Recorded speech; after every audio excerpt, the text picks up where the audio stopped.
کس طریقے سے مختلف فرقوں نے مختلف سلوگنز بنا کے امت کو دھوکے میں ڈالا ہوا ہے. کل حزب بما لدیہم فرحون، ہر فرقہ اس کے اندر خوش ہے جو اس کے پاس ہے. یہ اسپیسیفکلی آیت تو جیوز اور کرسچنس کے بارے میں تھی. اللہ تعالیٰ نے فرمایا کہ انبیاء کے جانے کے بعد انہوں نے اپنے دین کو پارا پارا کر دیا اور ہر فرقہ اس بات پہ خوش ہے جو اس کے پاس ہے. تو اس امت کا بھی وہی حال ہوا ہے، کیونکہ بخاری مسلم دونوں میں حدیث موجود ہے. اللہ کے محبوب صلی اللہ علیہ وآلہ وسلم نے فرمایا تم بھی اگلے لوگوں کے طریقے پر چل پڑو گے، قدم با قدم، بالشت بر بالشت، حتیٰ کہ اگلے لوگوں میں سے کوئی گوہ کے سوراخ میں داخل ہوا تو تم بھی وہی کام کرو گے. صحابہ کرام علیہم رضوان نے پوچھا یہ اگلے لوگوں سے مراد کیا یہود و نصارہ ہیں؟ تو آپ صلی اللہ علیہ وآلہ وسلم نے فرمایا کہ اگر وہ لوگ مراد نہیں تو اور کون سے لوگ مراد ہیں. یہ بخاری اور مسلم کی متفقہ حدیث اس بات کے اوپر گواہ ہے کہ اگلی امتوں کی جو خرابیاں ہیں وہ اس امت میں بھی ٹرانسفر ہوں گی، اور وہ ہمیں ہر پہلو سے نظر آتا ہے. ڈاکٹر اشرف آصف جلالی صاحب ایک بریلوی عالم دین ہے.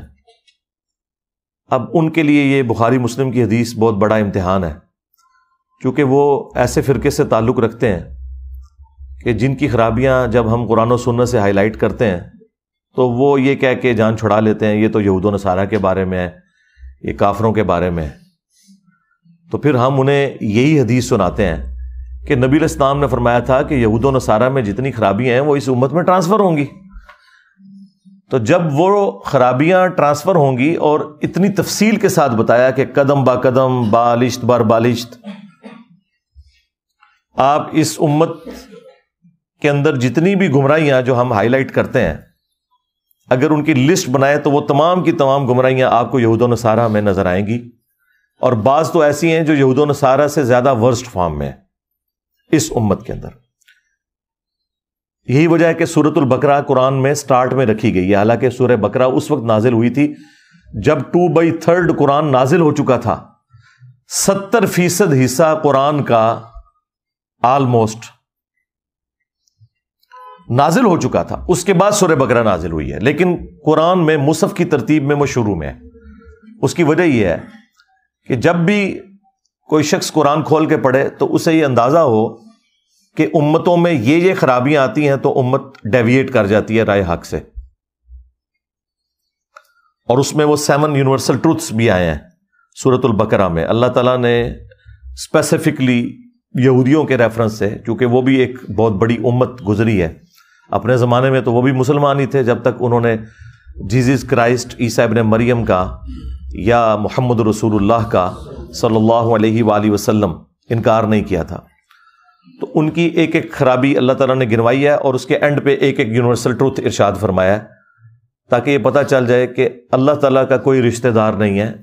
اتنی لاڈلی امت کہ جس میں ہزاروں انبیاء آئے، 3 الہامی کتابیں آئیں، تورات، زبور، انجیل، اس کے علاوہ جو صحائف ہیں وہ الگ سے، جو نسلاً ابراہیمی ہیں. ان کے اندر بھی جب خرابیاں آئیں تو اللہ تعالیٰ نے ان پر عذاب کا کوڑا مسلط کر دیا، اور قیامت تک کے لیے ضربت علیہم الذلہ والمسکنہ، وہ قیامت تک کے لیے اللہ تعالیٰ نے ان پر مقدر کر دی. پھر اللہ تعالیٰ نے یہ خیال نہیں کیا کہ یہ انبیاء کی اولاد میں سے ہیں، تو وہ نسبت ان کو کام نہیں آئی. تو ڈاکٹر اشرف آصف جلالی صاحب اس طرح کی احادیث تو ظاہر ہے ان کے لیے ایک بڑی تکلیف دہ ہیں، کیونکہ ان کی پوری ڈاکٹرن اکھڑ جاتی ہے. وہ سال میں ایک دفعہ توحید کانفرنس کرواتے ہیں اور اس کانفرنس کے اندر انہوں نے توحید بیان نہیں کرنی ہوتی، باقی ہر چیز بیان ہوتی ہے. اور بیان یہ ہوتا ہے کہ ہم نے جو بابوں کی عبادت شروع کی ہوئی ہے ان کو جو ہم نے مشکل کشا مان لیا ہے، اور وسیلہ اور توسل جو کہ جائز تھا اس کے نام کے اوپر ڈھکوسلا کھڑا کیا ہے، استغاثہ، استعانت، دعائیں مانگنا مرے ہوئے لوگوں سے جو دنیا سے جا چکے ہیں. اللہ کی جنتوں میں زندہ ہیں، دنیا سے ان کا اب کوئی تعلق نہیں ہے۔ تو وہ ساری کی ساری چیزیں یہود و نصارہ کی جو خرابیاں اس امت میں بھی ٹرانسفر ہوئی شرک کی شکل میں، تو وہ دفاع کرنے کے لیے پھر ان کے پاس آخری حربہ یہی ہوتا ہے کہ یہ تو جی یہود و نصارہ کے بارے میں ساری آیات ہیں، تو صحیح بخاری میں حدیث ہے کہ عبداللہ ابن عمر خوارج کو بدترین مخلوق سمجھتے تھے کہ وہ کافروں والی آیات مسلمانوں پر چسپاں کرتے تھے۔ بالکل ہم کہتے ہیں ہم بھی ایسے لوگوں کو بدترین مخلوق سمجھتے ہیں جو کافروں والی آیات مسلمانوں پر ناحق چسپاں کرتے ہیں۔ اگر حق پر مبنی کریں پھر بالکل درست ہے، اور وہ بریلوی خود بھی کر رہے ہوتے ہیں۔ یہ بہانہ کرنا کہ کافروں والی آیات مسلمانوں پہ نہیں لگ سکتی، یہ آپ دین کے مقدمے کوئی دھڑام سے گرا رہے ہیں۔ یعنی ہم کافروں کو یہ بتائیں گے کہ یہ مسلمانوں کے لیے کتاب نہیں ہے، یہ کافروں کے بارے میں نازل ہوئی ہے۔ یہ تو ہدی للناس ہے، پوری انسانیت کے لیے ہدایت ہے یہ کتاب، وبینات من الہدی والفرقان، اور اس میں ہدایت کے روشن دلائل ہیں، اور یہ حق اور باطل میں تمیز کرنے والی کتاب ہے۔ اور یہ الفرقان کا لفظ رسول اللہ کے لیے بھی آیا۔ صحیح بخاری میں نبی علیہ السلام کے بارے میں یہ رپورٹ ہوا کہ 2 فرشتے ان کے پاس آئے، اور نبی علیہ السلام اس وقت خواب کے عالم میں تھے، اور بخاری کی حدیث ہے کہ انبیاء کے جو خواب ہیں وہ نبوت کا 46واں حصہ ہیں، اسپیسیفکلی انبیاء کے خواب۔ ادر دین انبیاء بھی ہو سکتے ہیں، لیکن نبیوں کے خواب میں شیطان کو بالکل کوئی دخل نہیں ہوتی۔ اسی لیے تو سورہ الصافات میں ہے کہ ابراہیم علیہ السلام کو خواب میں اپنے بیٹے کی قربانی دکھائی گئی تو انہوں نے پریکٹیکلی اس کے اوپر عمل کیا، ورنہ اتنا بڑا ڈیسیژن کہ آپ بچہ اپنا قتل کر دیں، اگر خواب میں شیطان کو دخل ہوتا انبیاء کے تو وہ تو اس طرح کا کام نہ کبھی بھی کرتے۔ تو نبی صلی اللہ علیہ وآلہ وسلم نے خواب میں دیکھا 2 فرشتے آپس میں گفتگو کر رہے ہیں، اینڈ پہ وہ ایک فرشتہ دوسرے سے کہتا ہے محمد فرق بین الناس، محمد فرق ہے دنیا میں حق اور باطل کے اعتبار سے، لوگوں میں فرق کرنے والی ذات محمد کی ہے صلی اللہ علیہ وآلہ وسلم۔ اسی کو تو ہم نے عرض کیا ہے کہ میرے نبی سا ہے ہی کوئی نہیں، تیرے بابے تھے شے ہی کوئی نہیں۔ قرآن بھی الفرقان اور رسول اللہ بھی صلی اللہ علیہ وآلہ وسلم بھی الفرقان، حق اور باطل میں تمیز کرنے والے۔ تو نبی علیہ السلام کی زندگی کی جتنی بھی احادیث ہیں، آپ کے فرامین ہیں، جو قرآن آپ نے ہمیں ٹرانسفر کیا، وہ جسے فٹ اسے گفٹ۔ یہ بہانہ کرنا کہ جی کافروں والی آیات مسلمانوں پہ نہیں لگ سکتی، یہ آپ دین کا مقدمہ گرا رہے ہیں، اس کا تو بڑا خطرناک رزلٹ نکلے گا۔ یہ تو اس طریقے سے ہے کہ کوئی شخص یہ کہنا شروع کر دے کہ جو ٹریفک پولیس کے اندر بھرتی لوگ ہیں اگر وہ اشارہ توڑ دیں تو ان کے اوپر کوئی گرفت نہیں ہے، یہ صرف ان لوگوں کے لیے ہے جو ٹریفک پولیس میں نہیں۔ جب آپ یہ بات کریں گے تو پتہ کیا ہوگا، جو ٹریفک پولیس کا ہیڈ ہے وہ کہے گا کہ اگر میرے کسی بندے نے توڑا اس کو تو میں ڈبل جرمانہ کروں گا، کہ تو ٹریفک پولیس میں ہو کے ٹریفک کے قوانین کو توڑ رہا ہے تو تو نے اگلوں کو کیا بتانا ہے۔ تو مسلمان اگر قرآن و سنت کی تعلیمات کے خلاف چلے، وہ کافروں کو کس طرح اس کتاب کا پابند کر سکتا ہے جبکہ وہ خود اس کتاب کے مطابق عمل نہ کرے گی؟ یہی رزلٹ نکال رہے ہیں نا یہ کہ جی آیات کافروں کے بارے میں، یعنی مسلمان کام چک کے رکھیں، صرف کافروں کو ہم کہیں گے کہ انہوں نے یہ توحید کے اندر کرپشن کر لی، یہ انہوں نے انبیاء کی توہین کر لی، یہ ہم نے صرف کافروں کے اوپر چسپاں کرنی ہے۔ اور بات کرنا وہ بخاری سے عبداللہ ابن عمر کا قول، بھائی عبداللہ بن عمر نے بالکل ٹھیک فرمایا، خوارج صحابہ کرام کے اوپر کافروں والی آیات لگا رہے تھے، وہ تو جرم کر رہے تھے نا، صحابہ کرام میں تو وہ خامیاں موجود نہیں تھیں۔ انہوں نے مولا علی علیہ السلام کو کافر کہا، نعوذ باللہ، خوارج نے، تو ظاہر ہے کہ جو کافروں والی آیات تھی وہ مولا علی کے اوپر اگر کوئی لگائے گا تو ہم اسے گمراہی سمجھیں گے نا، اسے کافر ہی سمجھیں گے نا، وہ بدترین مخلوق ہی ہوگا نا۔ لیکن اگر کسی شخص کے اندر من و وہ خرابیاں موجود ہیں تو اب ہم اسے قرآن سے ہی حوالہ دیں گے نا، اگرچہ قرآن میں شان نزول کچھ بھی ہو، اس سے کوئی فرق نہیں پڑتا، جسے فٹ اسے گفٹ۔ دنیا میں آپ اس کو مثال سے سمجھیں، ٹریفک سگنل جو ہے جب گرین ہوتا ہے تو گاڑی چل پڑتی ہے، ریڈ پہ کھڑی ہو جاتی ہے۔ اب کوئی شخص اس چکر میں پڑ جائے کہ جی اس کا شان نزول کیا ہے، کسی کے دماغ میں یہ کیسے یہ بات آئی ہے کہ ریڈ کے اوپر کھڑے ہونا ہے اور گرین پہ چلنا ہے. چلیں یہ ایک اچھی ہسٹوریکل ڈسکوری تو ہو سکتی ہے، لیکن اس میں سے کیا اینڈ رزلٹ یہ نکلے گا کہ آپ نے ریڈ کے اوپر چلنا شروع کر دینا ہے اور گرین کے اوپر کھڑا ہونا شروع کر دینا ہے؟ یہ ہوگا؟ تو یہ صرف علمی شہوت پوری کرنے والی بات ہے. جی ایس آیت دا شان نزول لبو، جی حدیث دا شان نزول لبو. او بھائی حدیث کا آیت کا شان نزول کچھ بھی ہو، حکم قیامت تک باقی ہوتا ہے. اگر تیمم کی آیات نازل ہوئی ہیں نا، وہ صحیح بخاری میں آیا کہ سیدنا ابو بکر صدیق رضی اللہ تعالیٰ عنہ کو کچھ صحابہ آ کے کہتے ہیں کہ یہ آل ابی بکر کی برکت ہے کہ تیمم کی آیات نازل ہوئی جب سیدہ عائشہ کا وہ ہار گھوم گیا تھا اور ایسی جگہ پڑاؤ تھا کہ وہاں پانی ارینج نہیں ہو سکا، تو تیمم کی آیات نازل ہوئی. تو یہ واقعہ اگر کسی کو نہ بھی پتا ہو تب بھی تیمم کا طریقہ وہی رہے گا جو قرآن میں لکھا ہوا ہے، کیونکہ تیمم کی آیات تو اب آفاقی ہے نا قیامت تک کے لیے، وہ تو نہیں چینج ہونی. وہ چاہے سفر میں ہو، چاہے بیماری میں ہو، چاہے کوئی سورج نکلنے میں 5 منٹ رہ گئے اور وہ اٹھا ہے اور اس پہ غسل فرض ہے تو وہ بھی تیمم کر کے نماز پڑھ لے گا اپنا ٹائم مینج کرنے کے لیے. وہ احکامات تو اب جنرل ہو گئے. ٹریفک سگنل میں اگر بلڈ کی وجہ سے کسی نے سرخ کلر کے اوپر رکنا رکھ لیا ہے اور گرینری کی خوبصورتی کی وجہ سے یہ رکھ لیا ہے کہ اس پہ ٹریفک چل پڑے گی، تو یہ ایک اچھی علمی انفارمیشن تو ضرور ہو سکتی ہے، لیکن اس کا اینڈ رزلٹ وہی نکلے گا جو پہلے دن تھا. یہ اصل میں جو ہمارے بریلوی مکتب کے لوگ ہیں یا اہل تشیع مکتب کے لوگ، ان کے جو سٹانچ قسم کے علماء ہیں، وہ پبلک کو دھوکہ ان چیزوں کے اوپر دیتے ہیں کہ نہیں جی نہیں، یہ دیکھنا ہے کہ کافروں کے بارے میں آیات ہیں یا مسلمانوں کے بارے میں. تو اللہ کے بندوں، اس وقت تو کامل الایمان مؤمنین تھے. بہت کم باتیں ہماری ایسی ہوں گی جو ہم ان کے بارے میں ثابت کر سکیں گے، زیادہ تر تو منافقین کے بارے میں ہوں گی یا کافروں کے بارے میں. تو پھر قرآن جو ہے اس کا مطلب ہے اس کو پھر 500 صفوں سے ہم 5 صفوں کے اوپر لے آئیں؟ یہ کتنی نان سینس بات ہے. حالانکہ پریکٹیکلی بریلوی خود یہ سب کچھ کر رہے ہوتے ہیں.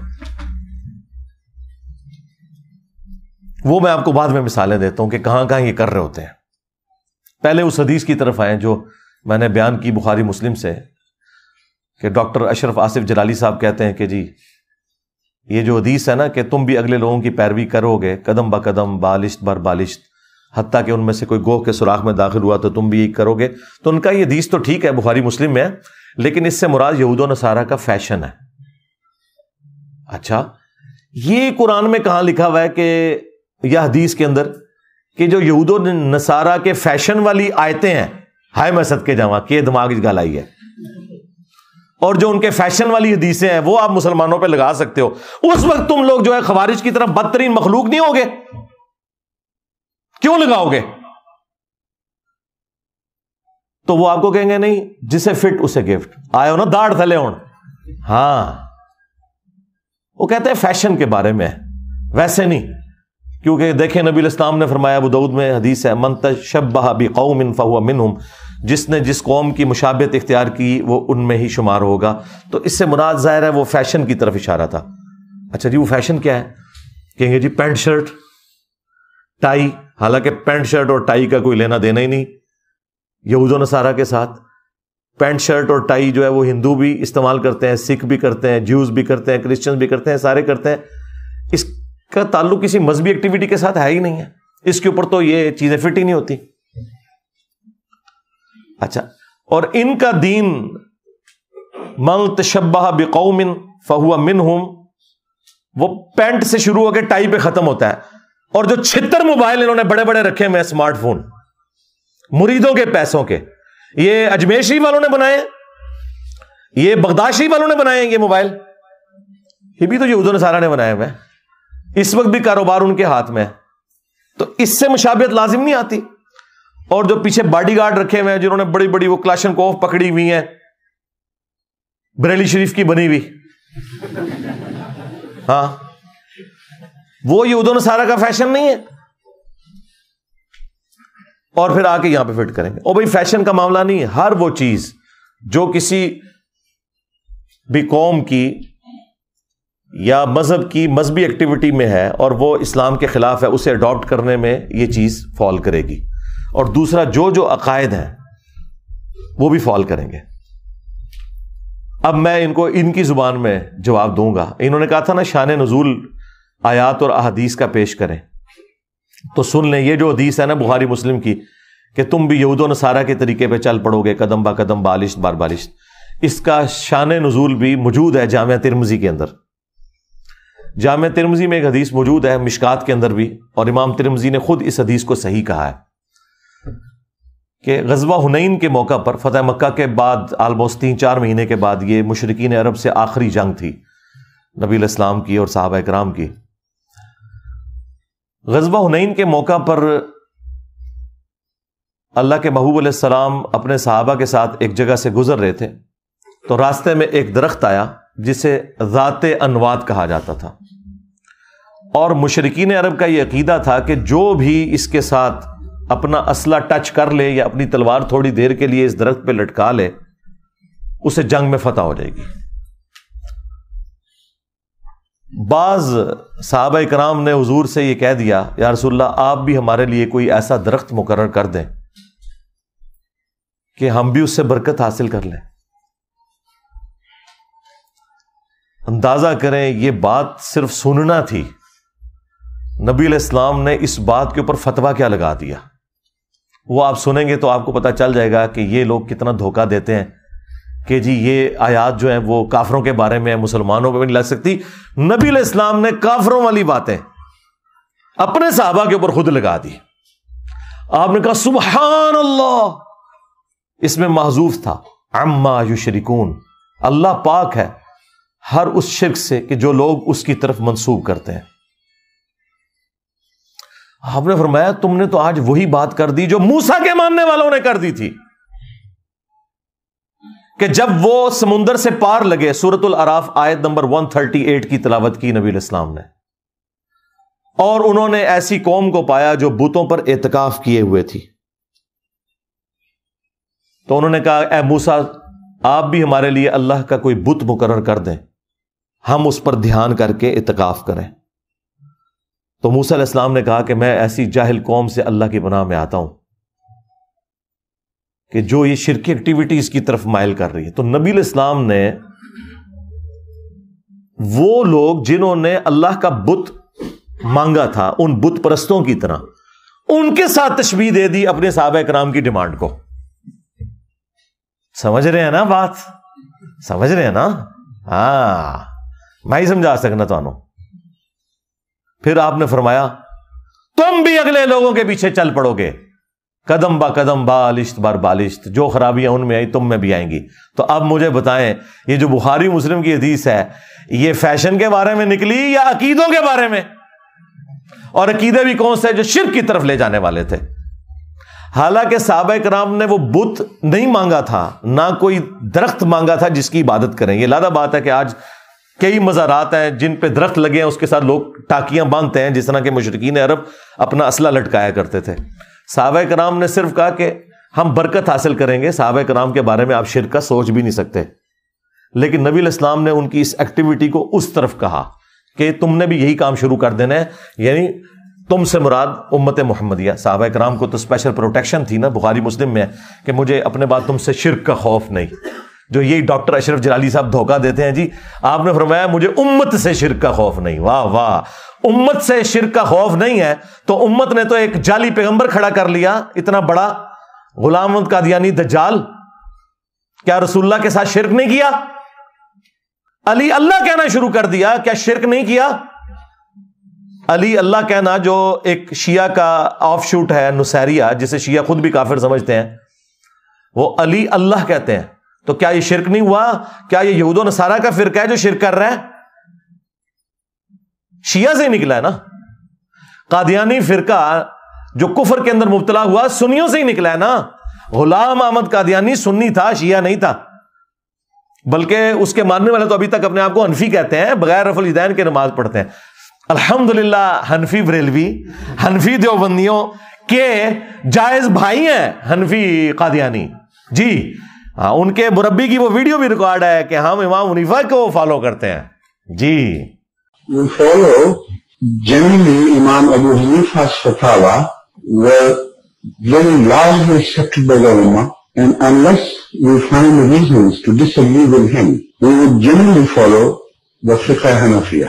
Investigate personally, directly. The overbearing principle should be that you follow Hazrat Imam Abu Hanifa. This is the entire attitude of Jamaat Ahmadiyya. قرآن و سنت کو وہ بھی نہیں فالو کرتے. اور یہاں انہوں نے مشہور کیا ہوا ہے, کوئی بیچارہ رفع الیدین سنت کے مطابق نماز شروع کر دے, انہوں کہتے ہیں اے قادیانی ہو جائے گا. اور قادیانی تو تھوڑے بھرا نے, ہاں چشتی رسول اللہ, اشرفی رسول اللہ, ہاں ہوں سمجھ آئی تھے کتنے بھرا نے ہو, اور نماز بھی انہاں لی تھوڑی بغیر رفع الیدین دے. اور جو بخاری مسلم کے طریقے کے مطابق جو نبی الاسلام کا مبارک طریقہ ہے رفع الیدین سے نماز پڑھتا ہے, وہ کیسے قادیانی ہو سکتا ہے؟ اس کی تو کوئی بات بھی قادیانیوں کے ساتھ میچ نہیں کرتی. تمہاری تو نماز بھی قادیانی والی, تمہارے بزرگوں نے کلمے پڑھائے چشتی رسول اللہ, اشرفی رسول اللہ. آج خیر ہمارے ڈر کی وجہ سے کہہ رہے ہیں کتاباں چینج ہو گئی ہیں, آئے ہو نا داڑھ تھلے. ہاں 10 سال پہلے تو تسی مناظرے کرتے پھرتے سو. خواجہ نے کیا فرمایا؟ سنو کہ میں کون ہوں اور کیا ہوں. محمد الرسول اللہ صلی اللہ علیہ وسلم کے دربار کے کمینے غلاموں میں سے ایک ہوں, کمینے غلاموں میں سے ایک ہوں, کمینے غلاموں میں سے ایک ہوں.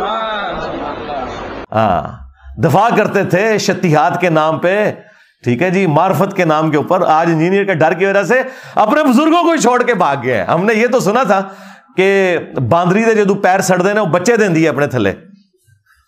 بندریا کے اگر پاؤں جلے نا تو وہ اپنے بچوں کو پاؤں کے نیچے لے لیتی ہے. یہ چھوٹے وہ باندر نے جتنے اپنے بابے پیر تھلے دیتے ہیں کہ جی نہیں ان کا کوئی تعلق نہیں اس کے ساتھ. ہاں ایسے پیر ساڑے نے میں دے. بس تسی ہوں پتہ کیا کرنا ہے, ایک وڈی بوتل رکھنی 1.5 لیٹر دی, ہاں ایک چپساں دا پیکٹ, تے انجوائے کرنا ہے انہاں دی چیخاں نو انشاءاللہ تعالی. ہاں جدوں یہ اپنے بندراں نو تھلے دے رہے ہون گے نا, چھوٹے چھوٹے باندر وڈے باندراں نو, بنو امیہ دے بندر, تو اب یہ ہر چیز سے بھاگے میں. تو یہ میں نے آپ کو بتایا کہ یہ شان نزول کا یہ بالکل دھوکہ دیتے ہیں, بالکل انہوں نے فراڈ مچایا ہوا ہے, خود یہ سب کچھ کر رہے ہوتے ہیں. یہ میں نے نبی الاسلام سے آپ کو مثال دی کہ اللہ کے نبی الاسلام نے کفری ایکٹیویٹیز والی بات اپنے صحابہ کرام کے اوپر لگا دی کہ تم نے وہی کام کیا ہے. پھر آپ نے امت کو کیا ترغیب دی؟ مسند احمد میں حدیث موجود ہے, آپ دعا کیا کرتے تھے اللہم لا تجعل قبری وثنا یعبد, اے اللہ میری قبر کو ایسا بت نہ بننے دینا کہ لوگ اس کی پرستش شروع کرتے. رسول اللہ نے اپنی قبر مبارک جو ہمیں ہمارے ماں باپ اولاد ہر چیز سے بڑھ کر اس پلانٹ ارتھ پہ اگر آپ کوئی پوچھے نا میرے لیے سب سے زیادہ کوئی متبرک جگہ ہے تو وہ رسول اللہ کی قبر مبارک ہے, اس وجہ سے کہ نبی الاسلام وہاں تشریف فرمائے. نبی الاسلام اپنی قبر کو کہہ رہے ہیں بت. اللہم لا تجعل قبری وثنا یعبد, اے اللہ میری قبر کو ایسا وثن ایسا بت نہ بنانا کہ لوگ اس کی پوجا شروع کر دیں. نبی الاسلام نے توحید اسٹیبلش کرنے کے لیے اپنی قبر کو بت سے تشبیہ دے دی, اور یہاں لوگ قبروں کے بارے میں بے فکر ہوئے ہیں. پھر بخاری میں حدیث کہ دیکھنا میری شان کو اس طرح بلند نہ کرنا جس طرح نصارہ نے اپنے پیغمبر کو بڑھا دیا تھا, یعنی عیسیٰ ابن مریم کو. میں اللہ کا بندہ اور اس کا رسول ہوں, مجھے اللہ کا بندہ اور اس کا رسول ہی کہنا. محمدن عبدہ ورسولہ, اور ہم یہی کہتے ہیں الحمدللہ. تو نبی الاسلام نے امت کو بھی آگے سے ترغیب دلائی. پھر امت نے ترغیب کیسے پکڑی؟ بخاری مسلم دونوں میں حدیث ہے.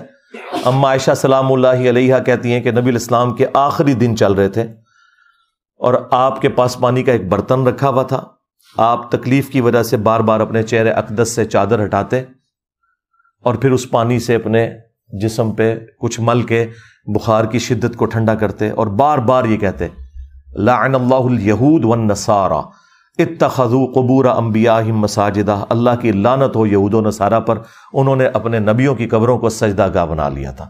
نبی الاسلام کی آخری وقت کی ٹینشن یہ ہے کہ میری امت میرے ساتھ کوئی ایسا معاملہ نہ کرے.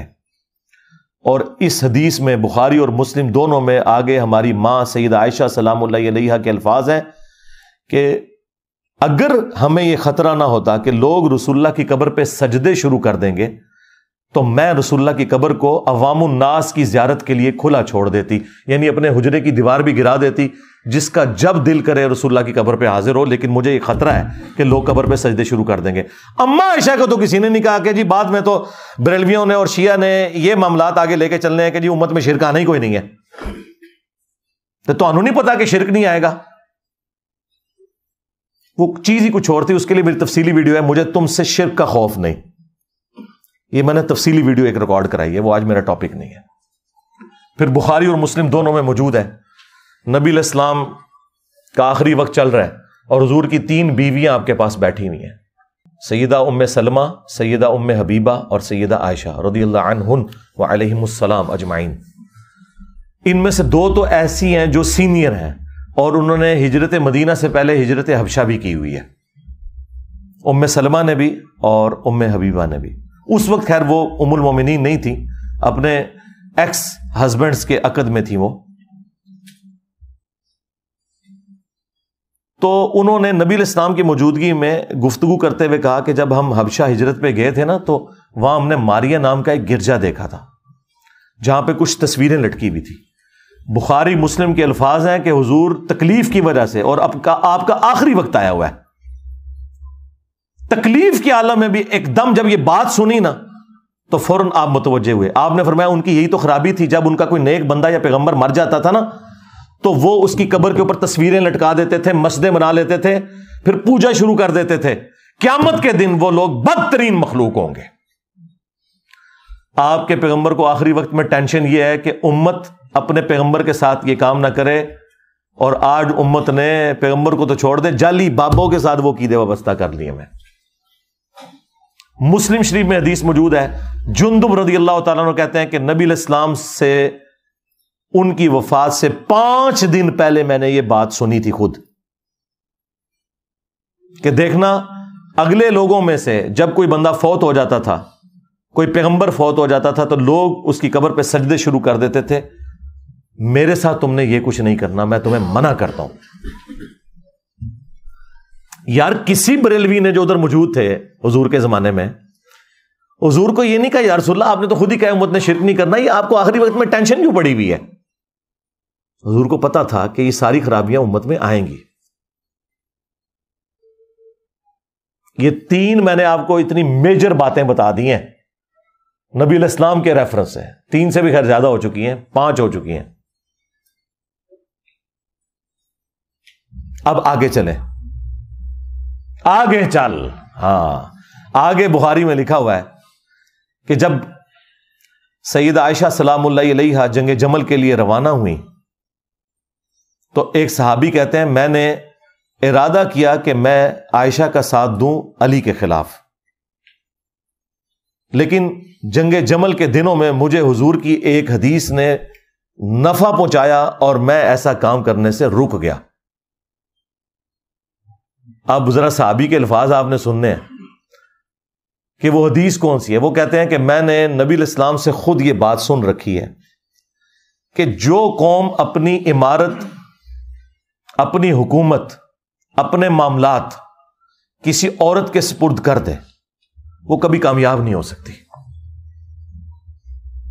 اور پھر ساتھ وہ صحابی کہتے ہیں یہ بات آپ نے اس وقت ارشاد فرمائی تھی جب کسرا کے لوگوں نے ایک عورت کو اپنا حکمران بنا لیا تھا۔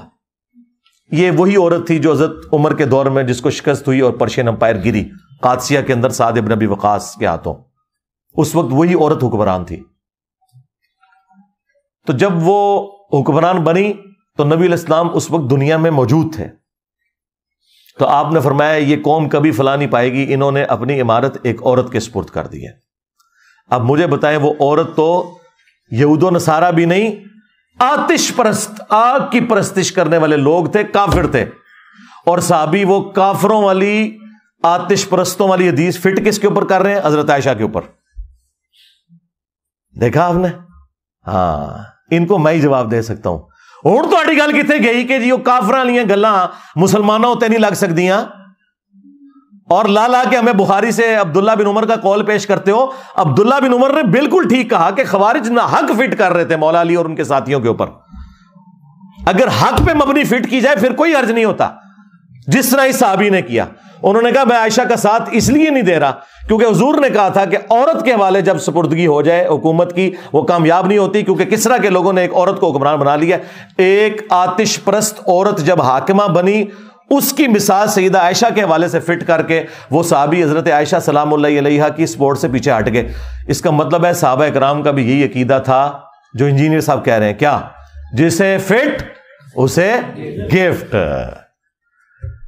آمدہ تجھی گل کرو شان نزول دی. ہاں اچھا یاد رکھیں ایک چیز کانٹیکسٹ ہوتی ہے، کانٹیکسٹ کو آپ نے ضرور فالو کرنا ہے، وہ اس کے بغیر بات سمجھ نہیں آتی. کانٹیکسٹ کو فالو کرنا ضروری ہے، جس کو آپ اردو میں کہہ لیں سیاق و سباق، وہ دیکھنا ضروری ہے کیونکہ اس کے بغیر پھر گمراہی پھیل جاتی ہے، کیونکہ اس کا مس یوز یہ لوگ پھر اس اعتبار سے بھی کرتے ہیں. اچھا یہاں تو یہ ماننے کے لیے تیار نہیں ہوتے نا، اور جب ان کی اپنی باری آتی ہے پتہ ان کی حالت کیا ہے، وہ کہتے ہیں جی قرآن میں لکھا ہے وَلَوْ أَنَّهُمْ إِذْ ظَلَمُوا أَنفُسَهُمْ جَاءُوكَ، سورہ النساء آیت نمبر 64. جب اپنی جانوں پر ظلم کر بیٹھو تو رسول اللہ کے پاس حاضر ہو، پھر حضور آپ کے لیے دعا کریں گے تو آپ کی مغفرت ہو جائے گی. ہم کہتے ہیں یار اس کا کوئی لینا دینا ہی نہیں ہے حضور کی قبر اطہر پہ جا کے مانگنے کے ساتھ، یہ آپ لوگ کیا کر رہے ہیں؟ وہ کہتے ہیں نہیں نہیں قرآن کی آیات آفاقی ہیں. واہ واہ واہ واہ. جب ہم توحید کے حوالے سے آپ کے اوپر گرفت کریں پھر آپ کو عبداللہ بن عمر کا قول یاد آ جائے، اور جب ہم یہاں بات کریں تو پھر آپ کہیں گے جی آفاقی ہیں. دیکھا ہے ایک ٹکٹ میں دو مزے کرتے ہیں، میں نے ان کے دونوں ہی مزے خراب کر دیے، نہ یہ مزہ کرنے دوں گا نہ یہ. تو پھر ہم انہیں سمجھاتے ہیں کہ بالکل ہم آپ کے ساتھ ہیں، قرآن کی آیات آفاقی ہیں لیکن سیاق و سباق کے ساتھ، کانٹیکسٹ کے ساتھ.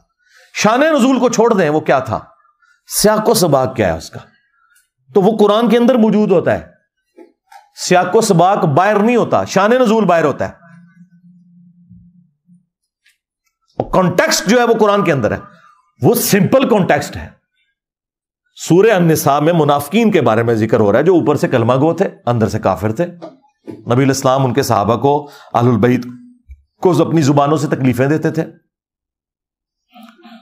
کبھی حضور سے فیصلہ کرواتے تھے، پسند نہ آیا تو جا کے طاغوت کے پاس فیصلہ کروا لیتے تھے. یہودیوں سے انہوں نے دوستیاں گانٹھی ہوئی تھی، اوپر سے کلمہ گو تھے، قانوناً صحابہ بھی تھے وہ.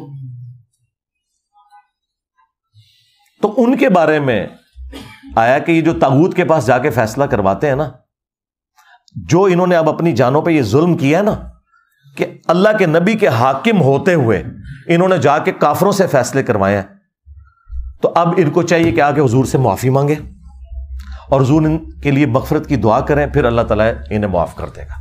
اب مجھے بتائیں اس سے کیا تعلق ہے کوئی شخص قبر رسول سے جا کے مانگنا شروع کر دے صلی اللہ علیہ وآلہ وسلم؟ یہ چیز ہی کچھ اور تھی. اور اگر کوئی کہتا ہے یہ آفاقی ہے تو سرکار چھوڑ دو. پھر ہم یہ بات کریں گے کہ جب خلافت کا جھگڑا ہوا جو بخاری مسلم میں آیا، جھگڑے سے مراد ہے علمی اختلاف، کوئی وہ تلواریں نہیں نکلی، سقیفہ بنی ساعدہ والا. تو حضرت ابوبکر اور حضرت علی کو تو وام بھی نہیں آیا کہ جی قرآن میں آیا کہ اپنے فیصلوں میں آپ نے رسول اللہ کو حاکم ماننا ہے، جو سورہ النساء کی آیت نمبر 65 ہے، اور 64 میں آیا کہ رسول اللہ کی بارگاہ میں حاضر ہو اور ان سے مغفرت کرواؤ. تو آئیں قبر رسول سے جا کے فیصلہ کروا لیتے ہیں. اور قبر رسول تک تو بات ہی نہیں پہنچی تھی، نبی علیہ السلام کی تو میت مبارک 3 دن تک باہر رکھی رہی ہے، چونکہ صحابہ کرام نے جنازہ پڑھنا تھا آپ کا ٹولیوں کی شکل میں. ہاں جماعت کے ساتھ نہیں ہوا، ٹولیوں کی شکل میں ہوا ہے. یہ الگ سے میری اس پہ ویڈیو ریکارڈ ہے. تو اس وقت حضور سے تو کسی نے مشورہ نہیں کیا کہ یا رسول اللہ آپ تو ابھی قبر اطہر کے اندر نہیں گئے ہیں، تو قرآن میں آیا کہ اپنے فیصلوں میں حاکم ماننا ہے آپ کو، تو آپ فیصلہ کریں، آپ کا سکسیسر کون ہے آپ کے بعد. صحابہ کو یہ پتہ ہی نہیں تھا کہ یہ کام بھی کرنا ہوتا ہے. تو انہوں نے تو آفاقی نہیں بنایا، ایسے کہتے ہیں آفاقی نے. ہاں جی ہاں اللہ کے نبی دنیا میں موجود ہوں، ہم اپنا ہر دنیا اور آخرت کا مسئلہ حضور کے سامنے پیش کریں گے، بالکل ڈائریکٹ حضور سے ہی مانگیں گے جا کے. وہ مسلم میں نہیں آتا ایک صحابی حضور کو وضو کروایا کرتے تھے، سیدنا ربیہ رضی اللہ تعالیٰ عنہ، سمندر رحمت جوش میں آپ فرمایا سل ربیہ مانگ کیا مانگتا ہے، اور انہوں نے تیاری کر کے بیٹھے تھے. ان کا یا رسول اللہ جنت میں آپ کا پڑوس مانگتا ہوں. میرے خیال ہے اس سے بڑی کوئی دعا ہو ہی نہیں سکتی تھی. ایک دعا اس سے بڑی ہے وہ پوری نہیں ہو سکتی کہ اے اللہ مجھے پیغمبر بنا دے، یا رسول اللہ آپ اللہ سے سفارش کریں اور میں پیغمبر بن جاؤں. یہ سب سے بڑی کوئی دنیا میں کسی کی ڈگری ہو سکتی ہے نا تو یہ ہے کہ وہ اللہ کا پیغمبر ہو. اس کے بعد اگر کوئی ڈگری ہے اس کائنات میں تو یہ ہے کہ وہ اللہ کے نبی علیہ السلام کا پڑوسی بن جائے جنت میں. اگر آپ کے علم میں اس سے بڑی کوئی ڈگری ہے تو مجھے بتا دیں. تو نبی علیہ السلام نے فرمایا پھر کثرت سجود سے میری مدد کر. یعنی تو بھی یہ نہیں ہے کہ بھائی میں خالی دعاؤں ہی کراں گا، جو کچھ بھی ہے تیرے محبوب کی امت سے کثرت سجود سے میری مدد کر.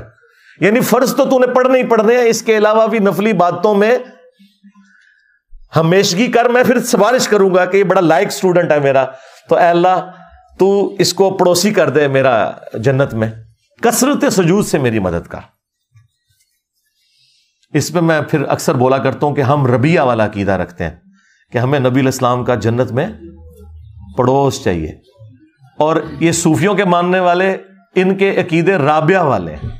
اور رابعہ جو ہے نا وہ ایک عورت تھی نا، ادھی کلندری کہتے ہیں یہ اس کو، کیونکہ عورت ہی کہتے ہیں ادھا کلندر سن ہو، 2.5 کلندر ہوئے نا یہ ادھے کلندر سن. تو یہ رابعہ ایک عورت تھی، یہ تابعین کے دور کے اندر، بلکہ تبع تابعین کے دور میں آلموسٹ.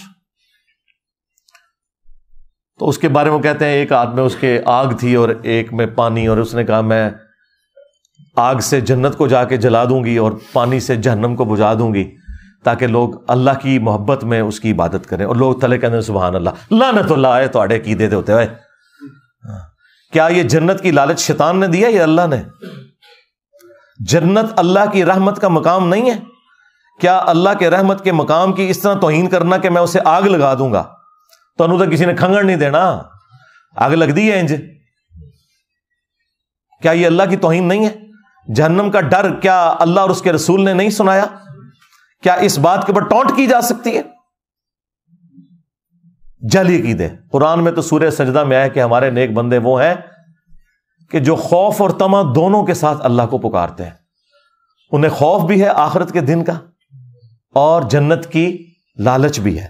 یہ لالچ کوئی بری نہیں ہے، یہ وہ نہیں ہے جو لالچ بری بلا ہے، نہیں، یہ لالچ وہ ہے کہ جو ہر مسلمان کو کرنی چاہیے. کیونکہ قیامت کے دن جنت کا حصول اس لیے بھی ضروری ہے کہ رسول اللہ بھی جنت میں ہوں گے اور اللہ کا دیدار جو سب سے بڑی نعمت ہے وہ بھی جنت میں ملے گی. اس کے لیے جنت جانا ضروری ہے. ہاں یہ تو اسی طریقے سے ہے کوئی شخص کہے کہ یا اللہ میں ڈائریکٹ تیرے ساتھ ہوتا ہوں، مجھے کسی پیغمبر کی ضرورت نہیں، نعوذ باللہ، تو ہم اسے کہیں گے نہیں، اللہ نے اپنے تک پہنچنے کا ذریعہ، وسیلہ، توسل، واسطہ پیغمبروں کو بنایا. جو بندہ پیغمبر کے بغیر اللہ تک پہنچے گا وہ اللہ تک نہیں پہنچے گا، کیونکہ اللہ نے خود اڈاپٹ کیا نا. اللہ چاہتا تو پیغمبروں کے بغیر بھی کر سکتا تھا، اللہ تو پیغمبروں کا محتاج نہیں ہے. تو یہ چیزیں پوری ڈاکٹرن میں سمجھا کریں، یہ پک اینڈ چوز کر کے تو دھوکے دیتے ہیں. تو آپ دیکھیں اس صحابی نے وہ والی حدیث پکڑ کے سیدہ عائشہ کے اوپر لگائی تو کسی نے اس کے اوپر فتویٰ نہیں لگایا. اب آ جائیں آخر میں آپ کو بتاتا ہوں بریلوی خود بھی یہی کام کرتے ہیں. ہر گستاخ رسول کو یہ حرامی کہتے ہیں، چاہے وہ پوری زندگی بریلوی رہا ہو. ان کی مت ماری ہوئی ہے کہ ایک بندہ بریلوی تھا تو حلالی تھا، ساتھ ہی وہ بندہ چینج ہوا تو اسے کہتے ہیں حرامی، اور واپس آ جائے پھر حلالی. تو ان سے پوچھیں کیوں؟ وہ کہتے ہیں قرآن میں لکھا ہے نا گستاخ رسول حرامی ہوتا ہے. بعد ذالک زنیم، ولید ابن مغیرہ کے بارے میں خیر اس میں اختلاف ہے، لیکن چلیں ہم یہ والا معنی مان لیتے ہیں ان کا کہ آؤٹ آف ویڈ لاک پیدا ہوا تھا. حضرت خالد ابن ولید کا جو باپ تھا اس پہ اللہ کا بڑا غصہ ہے، کیونکہ وہ بڑا سمجھدار تھا، اس کے باوجود اس نے جان بوجھ کے نبی الاسلام کا انکار کیا. تو وہ کہتے ہیں دیکھیں وہ اس کے بارے میں آیا نا، تو اس کا مطلب ہے جو بھی گستاخ رسول ہے وہ بعد ذالک زنیم. ہم کہتے ہیں بھی خالد ابن ولید کا والد تو کافر تھا. تم جن لوگوں کو کہہ رہے ہو بعد ذالک زنیم وہ تو خود بریلوی رہے ہیں. چلو مسلمان نہیں کہتا، مسلمان تو تم مانتے ہی نہیں کسی کو، بریلوی رہے ہیں. پھر پتہ آپ کو کیا کہیں گے؟ نہیں جی جڑا بھی گستاخ ہوئے نا اس سے وہ چیزیں فٹ ہو جان گیا. اچھا تھوڑی دیر پہلے جب ہم آپ کو کہتے تھے کہ یہ جو شرک والی آیات ہیں مسلمانوں پہ بھی فٹ ہوں گی، تو پھر تم لوگ کہتے تھے کہ خوارج بدترین مخلوق تھے، وہ کافروں والی آیات مسلمانوں پہ لگاتے تھے. ایک ٹکٹ میں کتنے مزے کرو گے؟ میں تمہیں ایک مزہ بھی نہیں کرنا دوں گا. دونوں کے دونوں کیا، تینوں کے تینوں کیا، چاروں کے چاروں تمہارے ختم کر دوں گا مزے. جب اپنے پہ پڑتی ہے نا پھر ان کو سمجھ آتی ہے. پھر میلاد کے ہر جلسے جلوس کے اندر آپ کو ایک آیت یہ بیان کریں گے، قل ان کنتم تحبون اللہ فاتبعونی یحببکم اللہ، اے نبی ان سے فرماؤ اگر تم اللہ سے محبت کے دعوے دار ہو پھر میری یعنی رسول اللہ کی اتباع کرو، اللہ بھی تم سے محبت کرے گا اور تمہارے گناہوں کو معاف کر دے گا۔ یہ سب لوگ پڑھتے ہیں، تو یہ مسلمانوں کے بارے میں تو نازل نہیں ہوئی ہے، یہ تو یہودیوں کو کہا گیا تھا جو کہتے تھے کہ ہم اللہ سے محبت کرنے والے ہیں اور نبی الاسلام کا انکار کرتے تھے۔ تو اللہ تعالیٰ نے فرمایا جب تک میرے نبی کی اتباع نہیں کرو گے نا تو یہ اللہ سے محبت کا دعویٰ تمہارا بالکل جھوٹا ہے، جب تک رسول اللہ کو نہیں مانتے ہو صلی اللہ علیہ وآلہ وسلم۔ یہ تو یہودیوں کے بارے میں آیات تھیں، تم نے پکڑ کے میلاد کے جلسوں میں اپنی بریلوی پبلک پہ خود لگا رہے ہوتے ہو، اس وقت نہیں شرم آتی کہ کافروں والی یاد مسلمانوں پہ لگا رہے ہو؟ پھر وہ آپ کو کیا کہیں گے، نہیں نہیں یہ جسے فٹ اسے گفٹ۔ آج بھی اگر کوئی مسلمان بھی ہے وہ اللہ کے ساتھ محبت میں مخلص اس وقت ہوگا جب وہ رسول اللہ کی اتباع کرے گا۔ ہاں اس کا مطلب ہے یہود و نصارہ والی آیات مسلمانوں پہ لگ سکتی ہیں، کیونکہ جب جرم ایک جیسا ہوگا نا پھر آپ نے سزا ایک جیسی سنانی ہے۔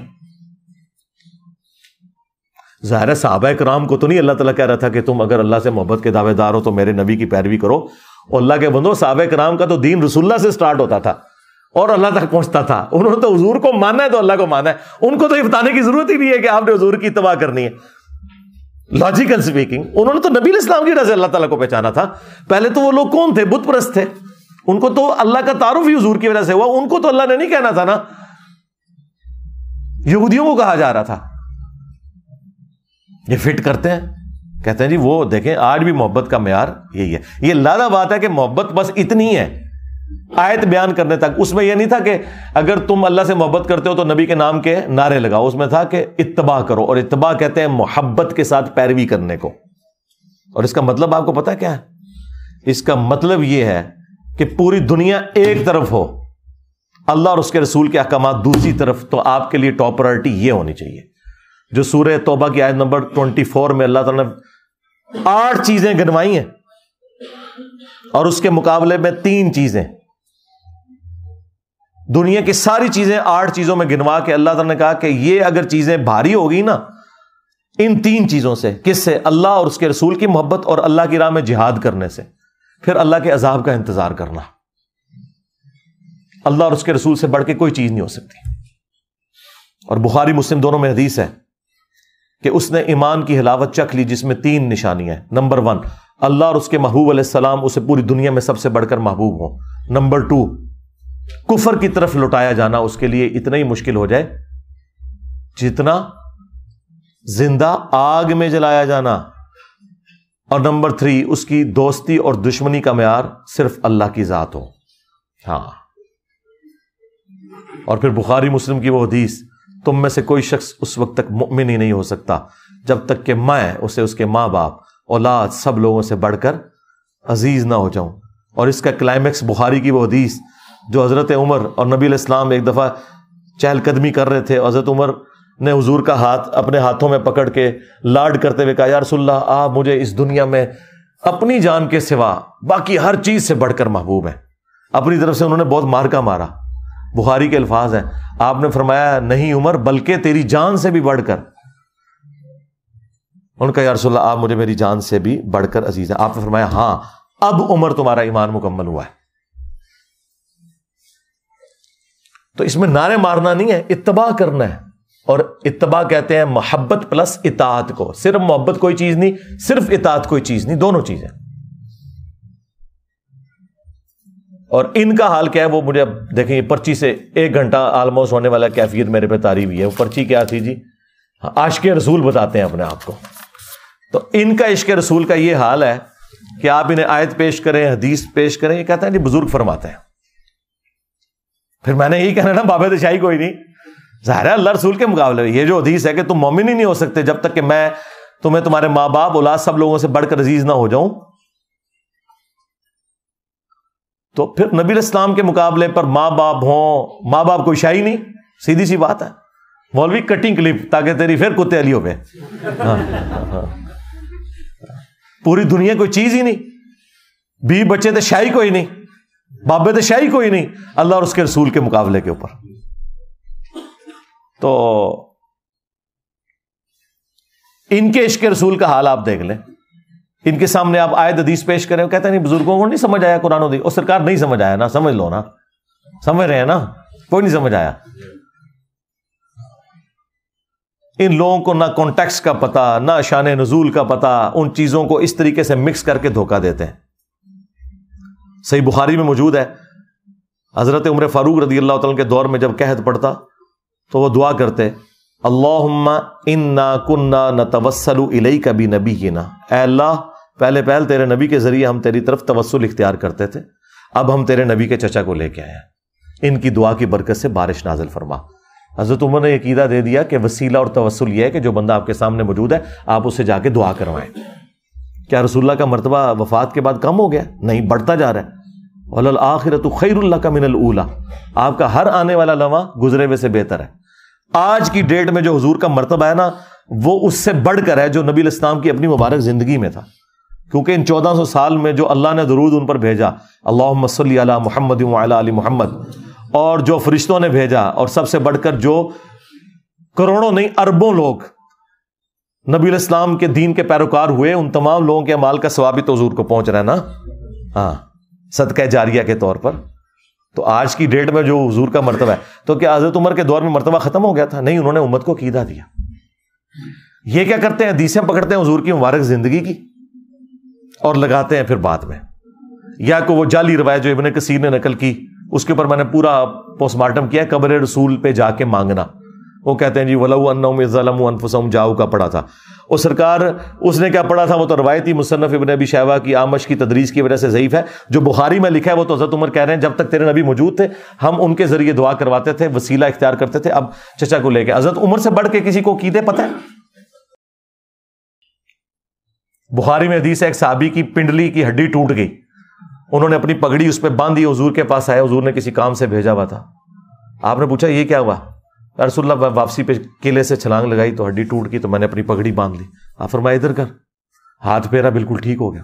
وہ کہتے ہیں اس طرح ہو گئی کہ جس طرح کبھی ٹوٹی نہیں تھی. تو سرکار آج جو بھی کوئی مسئلہ ہمیں درپیش ہوگا تو ہم قبر رسول پہ نہیں جائیں گے. ہاں حضور اگر دنیا موجود ہو ہم ضرور جائیں گے. اس فرق کو سمجھیں. ورنہ اگر کوئی عاشق رسول ہے تو اپنی ہڈی توڑوائے پھر پنڈلی کی.